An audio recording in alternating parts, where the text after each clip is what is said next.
I'm so happy that there's an increasing number of amateur league teams trying to be brave and courageous enough to really make that move into the open division, because it's so well as so well. Cool. That's the thing. To give them more time. They nearly took out Always Lucky. Give more time. Give more practice. And it shows that the Heroes Lounge format really works. It's a great way to grow grassroots. Absolutely, couldn't agree more. Now, for this series here in HGC China Phase 2, between RPG and Wukong Gaming, we're going to travel to Cursed Hollow. And this is definitely not the worst of maps to go on. I mean, we saw it last season, right? KISS, the bottom tier team that has never won a single game before, was able to take a map of SOA on this very battleground. Yeah. The difference being, however, that KISS had a Pommy. Wukong Gaming... we are yet to see their Pommy. They have not had a player who stands out. There is no player currently on Wukong Gaming who I will say, if Wukong Gaming were to disband next season, this player will probably survive. We're not seeing that yet. It might sound rough, but I think it's the truth. So far, if I had to found a new team in China, if I had to create a new team from scratch, I don't think I would choose any of the Wukong players out there. I'm sorry, guys. There's always more time to find out and always more time to see. While the bans are coming in here quickly, to any American viewers who are up very early, happy Treason Day, you colonial friends. That was actually their first Brexit day, wasn't it? It was there. It would be an exit, I guess it would be. Yeah. A US exit. But either way, happy Independence Day. Well, happy 4th of July. Absolutely. Well done. Absolutely.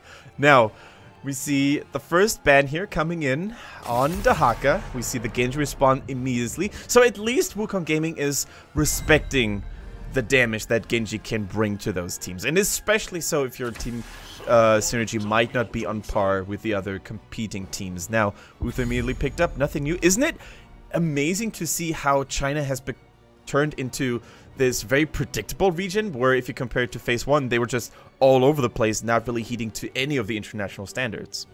Indeed, it's very weird to see how they've evolved. Also, to quickly explain, because I've caused a lot of confusion apparently, it is currently the 4th of July, aka Independence Day in America, which is great for them, but as a British, aka the people who oppressed them for so long, to us, it is Treason Day. Not really, it is just a joke that has been around for about 90 years at this point, or however long the country has actually existed.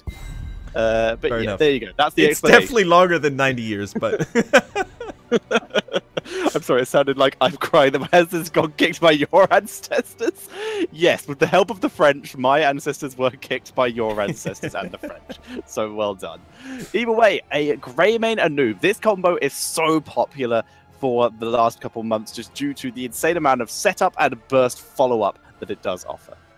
Absolutely. Now, what are they going to respond with? It's also really, really cool to see that Wukong Gaming picks a Nubarak into Uther, which is something we normally don't get to see a whole lot, but the hero is so good that despite proccing the Guardian of the Ancient Kings, you can just easily pick him. No biggie here. But Illidan looks like Chicken wants to make this quick and just, you know, slice and dice his way in and out of the Wukong backline. And who's going to stop him? So far, I think this is looking very scary. Chicken in his element. Whew. That's going to ask for some trouble. Yep, they do need something else to go alongside it. Uther on its own is nice, but you always preferably want something else to give Illidan the time of his life. And on this map, Abathur is still available. If Wukong Gaming don't ban it out or pick it themselves for the double Greymane, then I think terrible mistakes have been made. Oh yeah. You definitely need to ban something like Abathur, something like Tacitor, all the additional enablers, because let's face it, one chicken is already scary, but if you have two chickens, if the Abathur gets through, for example, I don't want to play on the same map as this guy then. I'm gonna be like, nope, I'm out. Going for the next one. Not even in the same game, you just don't even want to play on the same map as him. It's just like, I don't want to lane against Chicken, he's a really good Zeratul. It's like, nope, time out, go in Hero League. Don't want to deal with this. Let a bot play for me. Wait, why would they? No, why? What? I guess the double Greymane's too scary. Like it'd be amazing for them, but you can't rely on Wukong not knowing how to draft. Yeah. Okay. Now, I might disagree judging from the last games we've seen here, but of course you still have to take it from a professional perspective, and I think RPG did everything correct. They did their homework, and as you said, double Greymane is still such a menace. And oftentimes when you play against a quote-unquote inferior team, then you don't want to get caught off guard by those wonky, cheesy strats, right? And a double Greymane, for example, is such a haymaker that even the lesser teams can deal tremendous amounts of damage onto you, and you might lose teamfights simply because of it. Yeah, I would agree. The question, let's see if they are able to do anything with it. Now, I want to see still like a strong support backline, maybe even a double support with Tassadar for the Greymane. It worked in the past already for Chinese teams, especially HGC back in the days. It's not like it's a new strat, right? It's a basically an old strategy that has worked times and times again, and with the rise of Tassadar being a little bit stronger than before, his major nerfs, I think this is definitely a legit way to go. Now, they go for the Stitches though. We have been quite impressed with Wukong Gaming Stitches in Game 1, as long as they don't forget about macro play. Yeah, I can't help but feel that Lang, the newest player, is probably the drafter now. Because their drafting since he has joined yesterday and today has looked way better. Because this looks like a decent comp. There's nothing wrong with this. You look at this and you go, yeah, that actually is fine. Their bans make sense, their picks make sense, everything is good. They just need a little bit more lockdown. In fact, they don't even need more lockdown, they just need a little bit more burst. And they're in a pretty solid position. RPG finishing out with Muradin for Wang and the Falstad, so they have that global potential to a little bit more global potential, seeing as Dahaka and Abatha were banned. So that's good. They also have Illidan Hunt, so they have double global potential for Split Soak. So they should be able to, in theory, out-soak Wukong Gaming. How do Wukong Gaming respond? There's only one global, technically, left in the game. Two globals left in the game, but one of them is a tank, and they already have two. So Brightwing is really the only option if they want another global, which would require them to be double support. Yeah, absolutely. Now, for RPG, we see the double Ds coming in, the double dwarfs. Actually, Muradin's win rate was very impressive there, over 60%. Probably one of the few regions left where Muradin performs so admirably well, as he has fallen out of favor for the most part for the likes of a Nubarak, for example, coming back. Stitches performing really, really strong. And they go for Tychus. Now, Wukong Gaming, what has happened to you? That looks like a really, really solid draft. The Tychus minigun against the likes of Illidan and Muradin, of course. The spray is really good against Illidan. Like, Tychus for a long period of time has been considered to be one of the bigger counters to an Illidan as a ranged assassin, actually. Yep, I would agree. They've brought themselves back into it. Nice to see, Wukong. This looks like a reasonable draft. The only issue they have, the big issue that they have right now, is that there's a really good chance that they're going to get outlaned and out-rotated due to double globals. Absolutely. The Falstad, of course, proving to be such a menace. We have Illidan with the Hunt, and if you've watched RPG play yesterday, especially Chicken on that Illidan, then you remember that he's always been on point with the timing. He has always been there when his team needed him. So, despite that, the fact on paper both teams are looking solid in the draft, I think you still have to give it towards RPG because their execution so far has been on point. Yes, I would agree. This should, in theory, be an easy win for RPG. Whether it is in the end, we shall find out shortly, as the teams will be preparing to get ready. As we see, once again, this is the only live region in front of a live audience. And right now, everyone, draft's over. Get to your phones, tweet out your excitement, or I guess weep out, as it's China, your excitement about the matches. Well, speaking of tweeting out excitement, you guys can do that too. Hit us up at Thatcher, at Kendrick Swish. Use the hashtag HGC and let us know who you think is going to win HGC China. Tweet at us whatever bothers you. If you've seen some crazy games, you want to share your excitement. If you think that Wukong Gaming is going to win their first series of the day, anything's welcome. And rest assured that Thatcher and I will always answer back right at you. Indeed, assuming it is reasonable. We will not answer. Oh, I also respond to unreasonable tweets, you know. Oh, wonderful. Fair enough. That is cool to see. So, for now, ladies and gentlemen, we are loading into our first game. Let's get hype.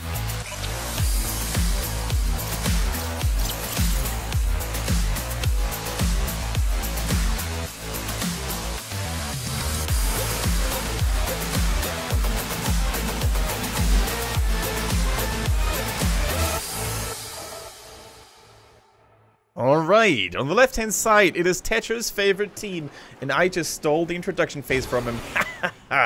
It is RPG, with a strong-looking draft, with Chicken on his Illidan, Wang on the Muradin, Sa on Uther, Infinity on Falstad, and Loktar playing the Li Ming. Whereas on the right-hand side, it is going to be WKG Gaming with Ailing on the Grey Mane, Lao Hu, on the Stitches, Zero on the Anub'arak, Moon on the Rhaegar, and Lang playing Tychus. Speaking of RPG a little bit more here, we saw some statistics yesterday showing that Loktar, the Li Ming player here in this game, actually was the most successful assassin in terms of raw numbers. So he's been going at it. He's been really stepping up his own game. We know we quite respected him in phase 1, saying that yeah, he's a really solid, decent player, but he never really stood out to us. But this has all changed in phase 2, where he's become one of the pillars, one of the backbones for RPG. Exactly. He's really stepped it up quite a bit, as has the majority of this team. It's always lovely to see when teams do this. But for RPG, they're looking good. Wang gets hooked in, takes a single tower shot, but he's Muradin and he has the third wind talent. So he is in no danger at all as long as he just stays out of combat for a little bit longer. Exactly, and when playing with an Uther, I actually love the third wind talent, because oftentimes what happens during those skirmishes is, you know, Muradin, due to the fact that he's main tank, takes a lot of damage in the process, and if Uther... Yeah, there we go, that's a lot of damage. But if Uther is forced to continuously heal a Muradin because he's so low, he's running out of juice, out of mana relatively fast compared to other supports like Malfurion, who are more sustaining, right? So going for more selfie on the Muradin, excuse me, saying like, Uther, you can chill a bit, I'm just gonna heal myself, is definitely gonna take some pressure off the support's shoulder. Falstad flying in for that global rotation, and this is that horror that is globals. When you don't have any yourself, any fight can instantly become a 2v1, or in this case, a 3v2. And as such, RPG able to pick up the first blood by killing off the Anub'arak. Okay, Tetra, take a look. Okay, first we're gonna see that Stitches fall, I think, because the body blocks are strong. The triple melee front line, you shall not pass! And down goes Lao Hu. Wow, that was some great body blocking. Yeah, and Stitch's massive body not really helping out in the process either. So he's relatively easy to body block in the first place. But what I wanted to say here, Tetra, look at Zero's talent build. It's a spell block beetle versus, I guess, Li Ming. That's fine, sure. As long as he takes the continuously spawning beetles, then this is 100% just a get out of here Li Ming. So that they can just have consistent beetles and they will hopefully tank more than one shot. But no, it's the extra tunnel range, so I guess it's just hoping that each beetle gets a little bit more value versus this Li Ming. I guess, you know, it could still work, but I mean, there is a reason why many of the top tier teams like Fnatic, like Dignitas, like Team Liquid, like the Korean teams, L5, they don't go for this town, right? And in fact, it has only been spotted by a couple of Chinese teams, and every time it was picked, it didn't really perform so well to the point where we're like, yeah, sure, that was actually a good call. It's worked once, and that was against an Arthas, where it was basically the beetle stayed alive, but it was a full beetle build, so that your beetles would stay alive longer, so that you could get the healing more consistently. Muradin? In here, Muradin focus down, Tychus moving in with that overkill, not able to get the damage off to finish him off though.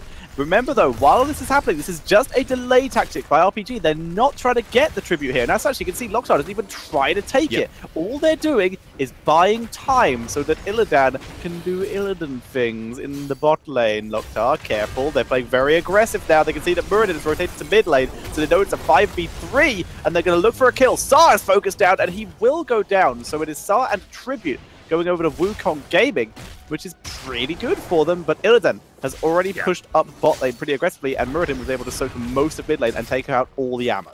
Now, as you said, Illidan, of course, he was totally fine with not participating because his teammates were like, you know, you just do your thing, chicken. We're going to hold the front here. We're just going to try to stall out for as long as possible. And despite losing Uther in the process, they still managed to get so far ahead in terms of XP. Almost an entire level lead now for RPG. However, I do want to give credit to WKG Gaming. They basically knew exactly when to pull the switch and go in very aggressively, because if they had played more patiently there, they would have taken even more damage in the bottom. Oh, yeah. Wang is just... yeah, to use a phrase that we use very often, I find myself, Wang is going deep. and as such was able to very nearly get himself in trouble. Luckily, he had his Dwarf Toss available, he had an escape plan. He's hovering around. Looks like Falstad may be the target to try and kill off before this fight happens, but no, Falstad playing too far back, so Lauhu is just going to spend some time clearing the lane. Alright, another Beetle talent here, level 7, allowing Nubrek to heal himself whenever a Beetle delivers damage. That could actually be quite nice. Look at that flank, though, by the double tank line here but from Wukong Gaming. They take out Locktar almost. They killed Uther already. What is happening here, Tetcher? Saar, once again, gets himself caught out, and this is the issue of taking these 4v5 fights consistently. Yeah, they're still ahead in levels, and yeah, Illidan's about to get bottom 4. But if they consistently keep losing Uther like this, yeah, it's Uther, so he's probably one of the best heroes to actually lose in these fights. But you still want Illidan around. Illidan finally finished that off that bottom 4, so he's either going to rotate and start doing this again in top 4, or he actually needs to join his team for team fights now, as Wukong Gaming currently have 2 tributes already.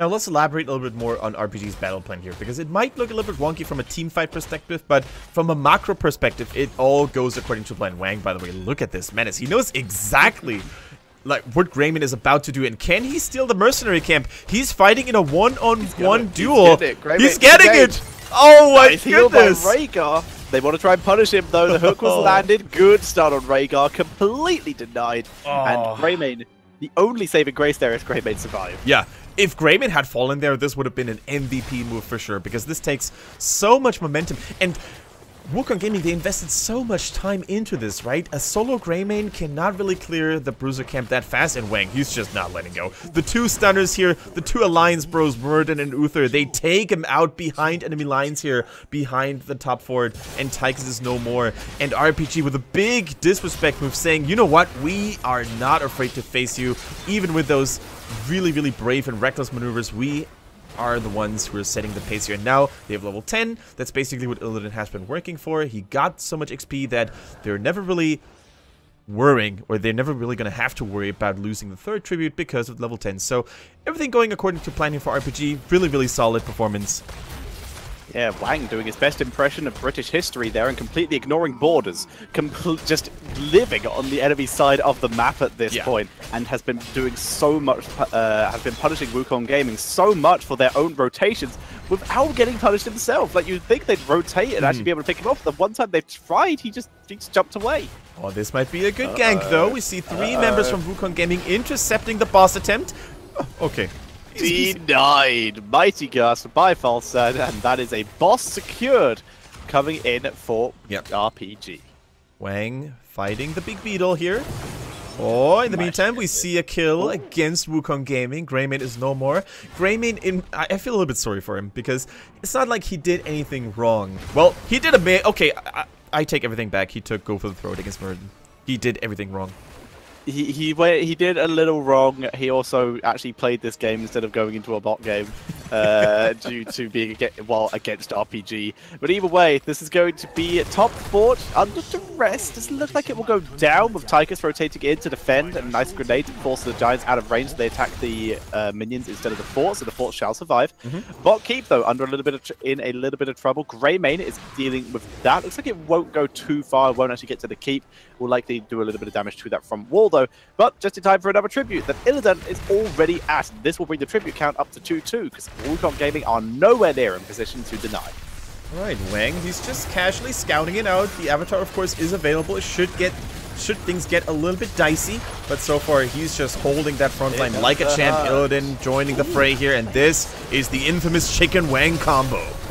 It really is, but Wang is focused down. The beautiful Cleansed Ancestral coming in from Moon, protecting his ally, and as such, Illidan was not able to get the burst, and Wang was the one that was punished for it. Saar also is caught out of position again, and gets killed off, and Wukong Gaming take the fight 2-0, and are now going to secure their own boss. Yeah, they really need to be fast though, because the 3rd and final tribute is around the corner and could spawn any given moment now. So they need to get this boss before it happens. Oh, and lucky for Wukong Gaming, they couldn't have asked for a better position right next to their base, right next to the boss location they just captured.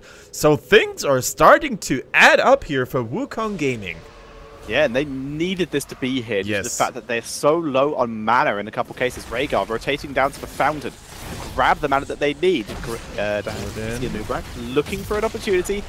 Lang getting harassed by Wang. It's a weird sentence. Infinity poking down 0, and this will be denied consistently. Good dodge on the hook. Didn't even use an ability to deny there, just by sheer presence of showing.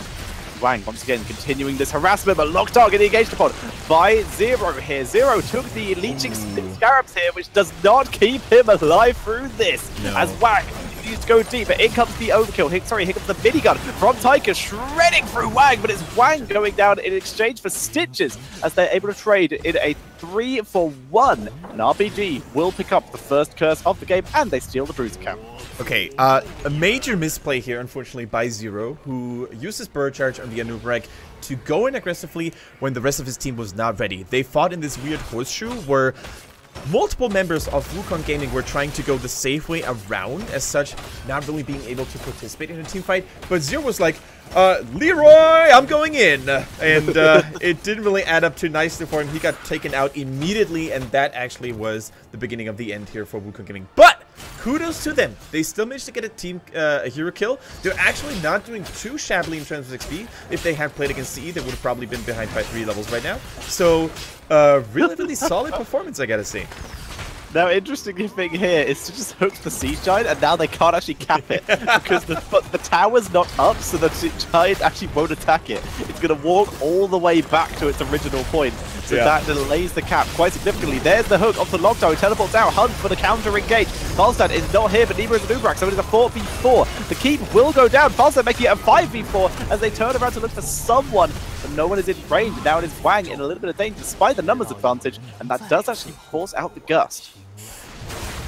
Quite well done by Stitches, I do want to say. That was some great zoning with the Putrid Bell. Unfortunately, the zoning by Wang or the Murden was even better, because the entire front line by Wukong Gaming was focusing so hard on the Murden that the Stitches zoning didn't really get into any effect here. The Divine Shield didn't even have to be used, right? That's how strong, that's how stable Wang on that Murden is. He just refuses to die, and I think a big part of it is because there is no Curse Bullet. Just imagine how much tank shredding they would have if there was a Curse Bullet plus the Tychus minigun.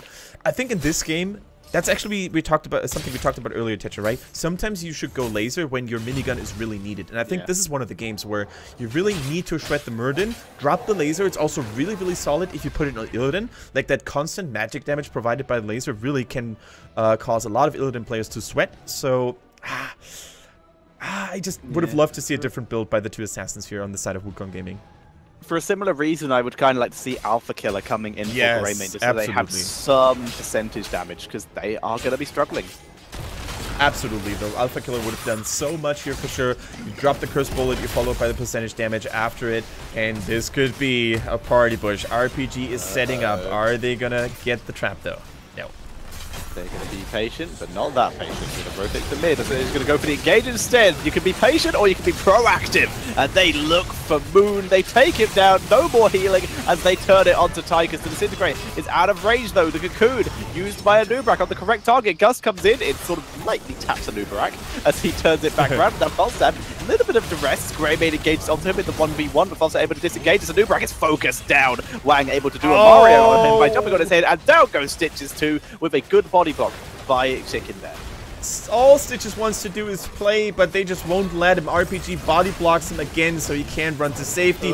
They take every single life here on the side of Wukong Gaming. The bottom keep has been destroyed already, so they don't even need to bother with the middle. They go right at the core. Keep in mind, though, the death counters are very low here. Tychus will be back shortly, but I think with Illidan, the nail in the coffin has been set.